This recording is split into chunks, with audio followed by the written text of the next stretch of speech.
J'ai le plaisir de vous parler aujourd'hui de la gestion proactive des risques. Je me baserai sur l'article intitulé Knowledge-Based Proactive Project Risk Management, écrit par James Arrow, chercheur chez KBR. Voici la table des matières que je vous propose. Une introduction exposant l'état actuel du traitement des risques d'un projet. S'en suivra la définition telle que présentée par l'auteur. Je vais parler également du modèle de maturité de Hilson, une des bases du modèle proactif de KBR. À l'ère de la mondialisation, les barrières culturelles surgissent comme étant une nouvelle dimension à ajouter au triangle d'or pour dégager de nouveaux paradigmes. J'évoquerai tous ces éléments. Il faut dire que le concept des risques reliés à un projet a évolué. Auparavant, la notion de gestion des risques prenait soit une forme formelle, par exemple dans les termes des contrats d'affaires, soit une forme informelle lors des discussions entre les membres de l'équipe ou même de façon intuitive. Aujourd'hui, et malgré l'absence de consensus et de normes, on s'entend qu'il y a des bénéfices à documenter formellement les risques, analyser objectivement les risques et en faire une gestion transparente. Quels sont les bénéfices, donc, dont il est question? Ils sont de deux catégories, des bénéfices tangibles et des bénéfices intangibles. Dans la catégorie des bénéfices tangibles, on peut citer une meilleure planification et budgétisation du projet dans sa globalité. Cela peut être aussi une meilleure possibilité à ce que le projet se réalise selon l'échéancier et le budget prévu. Un autre bénéfice tangible, mesurable, est le fait que le contrat et les clauses contractuelles correspondent davantage à l'ampleur du projet.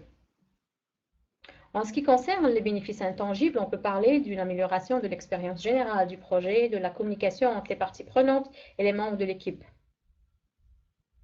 Ça nous amène aussi à une compréhension commune du projet et amélioration de l'entente globale entre les membres de l'équipe de projet. Donc, pourquoi c'est aujourd'hui cette attention ou que la gestion des risques attire l'attention? Premièrement, la globalisation fait en sorte que les entreprises opèrent dans des environnements légaux et politiques et sociétaux méconnus, donc incertains. Cette incertitude augmente les risques et rend leur gestion plus complexe. Deuxièmement, et si on prend par exemple, le cas des multinationales de construction pour illustrer les propos, les entreprises impliquées dans les mégaprojets ou des mégaprojets interviennent de plus en plus à différents niveaux et remplissent des rôles multiples. La gestion de ces rôles complique la communication entre les parties prenantes et fait perdre le contrôle sur les risques le long de la chaîne logistique. Donc, que signifie? Qu'est-ce qu'on peut dégager comme définition suite à toutes ces constatations-là? D'abord, il ne faut pas confondre la gestion des risques avec l'analyse Monte-Carlo. Par contre, il faut penser au fait que le risque est dorénavant dynamique et a besoin d'être analysé, revu et suivi le long du cycle de vie du projet.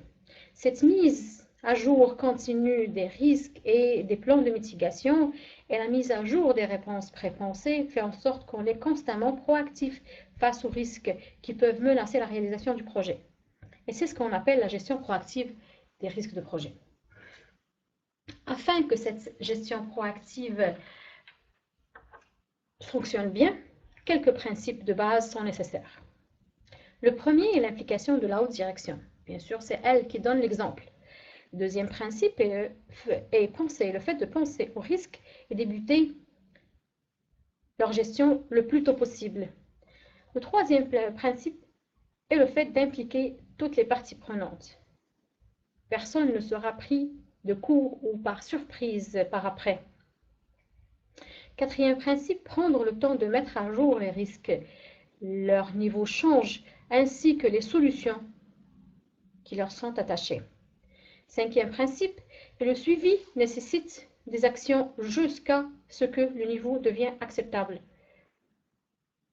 Sixième principe, à ne pas oublier d'établir la liste des risques, bien sûr, des solutions, mais aussi rattacher à chacune des solutions, à chacun des risques, les coûts prévus pour leur traitement.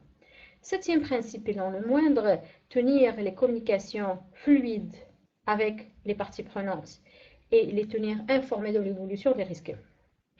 De façon générale, les risques doivent être documentés, discutés formellement, mais aussi rapportés, donc dans des rapports, de façon constante, rigoureuse et avec un langage connu et commun à tout le monde. Ajoutons à cette définition et à ces principes le modèle de maturité de Yeltsin.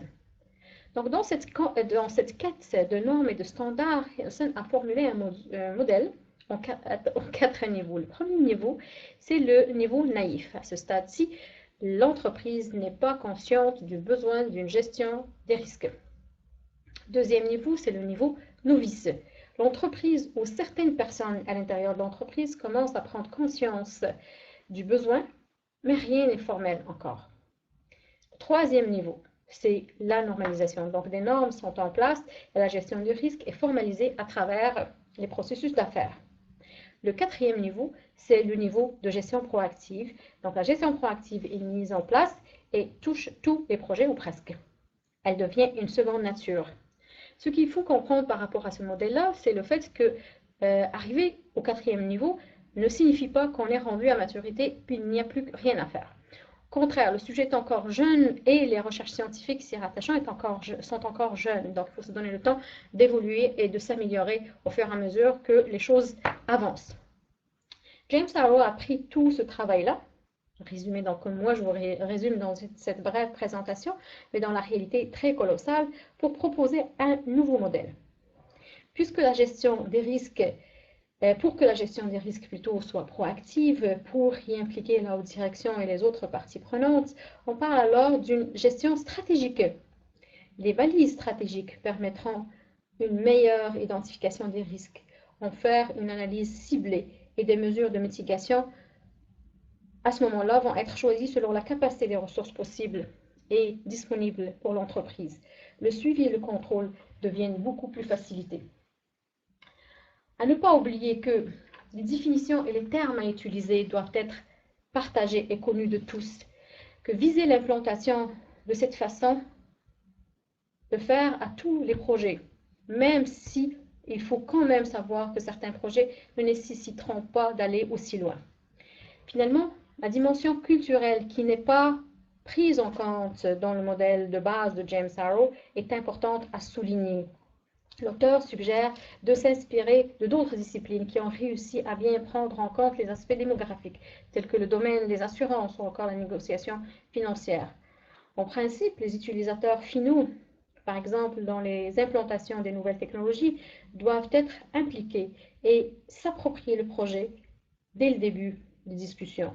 Ils doivent acheter le projet même s'ils n'y croient pas nécessairement. Ainsi, tous les utilisateurs se retrouveront responsabilisés face aux risques et non pas seulement l'équipe des spécialistes. La gestion des risques ne peut pas rester une spécialité, une spécialisation entre les mains seulement d'une poignée de personnes. Tous les utilisateurs doivent prendre part à cette gestion. Ce qui nous amène à de nouveaux paradigmes. Le triangle d'or se transforme en pentagone d'or, où le risque est soulevé à chaque instant.